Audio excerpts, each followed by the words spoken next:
Chris Jansen, Fix a Drink, 95.7 The Big Pig. Yes, it is a Thursday, April the 6th. Our time now is 7:09.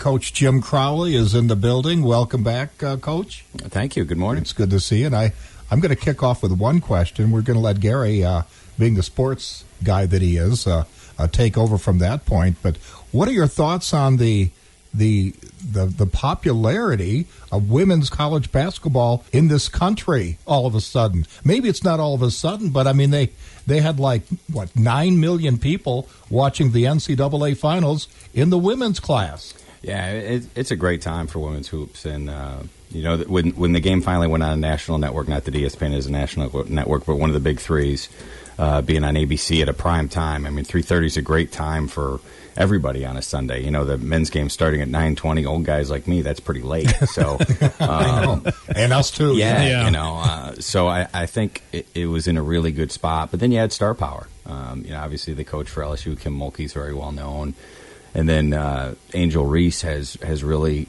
exploded onto the scene and is a very charismatic and talented player. And then Caitlin Clark just kind of captured everybody's imagination with a great performance against South Carolina, and prior to that she had done it again against Louisville. And both those players return, as does hopefully Paige Beckers at UConn comes back healthy. So you have three very well-known stars that people can get invested in. So I think it's a great time for women's basketball. I'm sure the powers that be will recognize that and market it, and hopefully they keep building on this momentum, because it's a great game, and certainly we want to take advantage of that here in our market as well. All right. Well, you are back after spending a few years in Providence, and we talked when you were formally reintroduced as the head coach at St. Bonaventure about the process that happened, but you were kind of looking for a little bit of a change.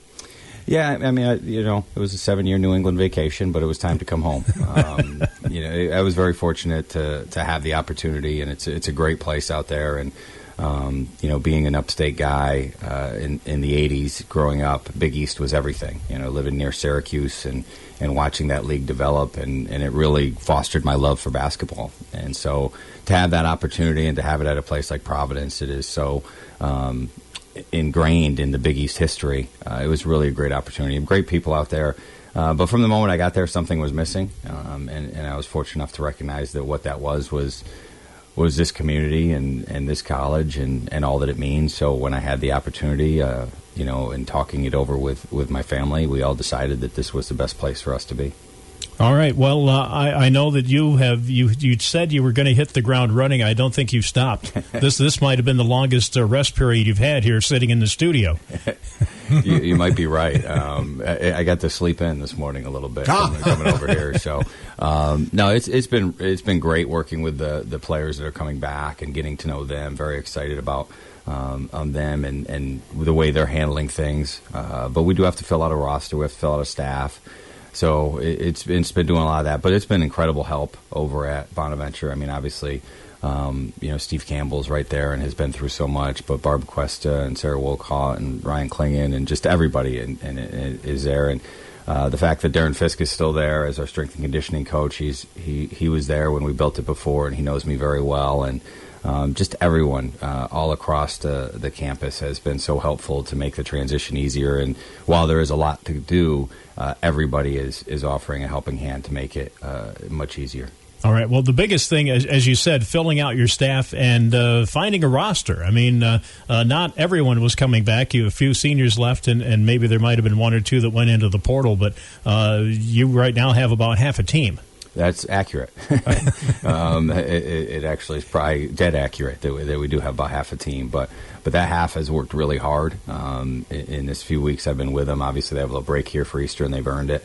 Excited to get back and really crank it up in April and have some of the staff here with them and get to know them and work with them.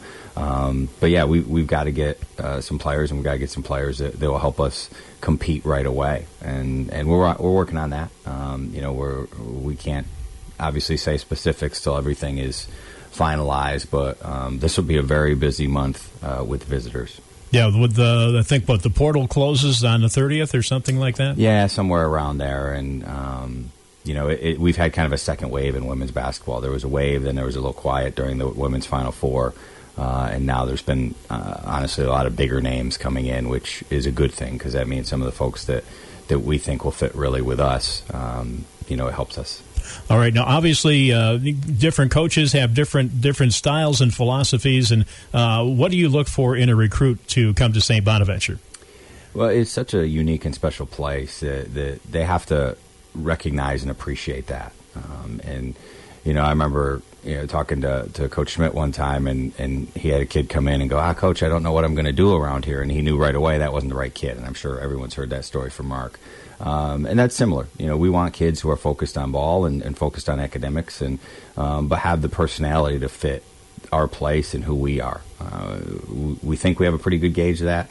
While there's been great transition and changes on campus, I mean, the place looks beautiful. It's still at its core is a place with a great spirit and a certain energy that we want to find the people who will appreciate that and want to be part of that. And fortunately, a couple members of my staff will be very familiar with that, and I feel pretty familiar with that. So we got to get kids who want to work. We got to get kids who want to get better, and kids who aren't afraid of discipline. And there's plenty of them out there, and we're excited to keep finding them.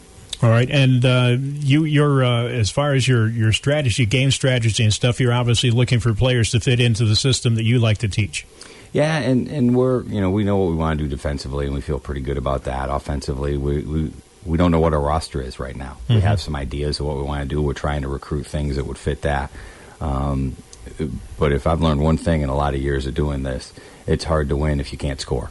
So we gotta find people who can put it in the hoop, and we're not worried about a lot of the other stuff. If they can put it in the hoop, then it's on us to figure out the rest. So that's really a top priority, is people that can find different ways to put it in the basket, and try and get those guys here.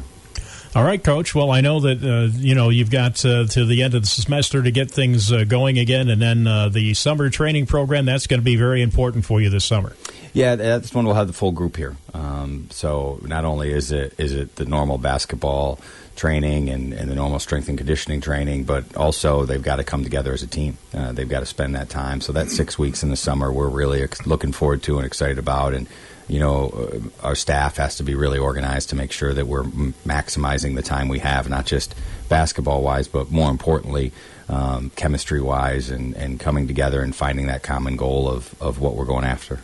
All right. Well, we'll get you back to the office so you can continue working a little bit. But thanks for stopping by, and, of course, we wish you continued success at St. Bonaventure. Thank you so much. I really appreciate you guys having me on, and I'm just so excited to be back. Well, come back again so we can talk some more, and as we get closer to Buffalo Bills season, too, because you did say that it was hard to be a Bills fan in Providence. Well, at first it was. The last couple of years, it was a lot of fun being a Bills fan there, and going to the games and putting our Bills flag out and proudly displaying everything we had. It turned quite nicely. I think it'll be this is their year now, do you think?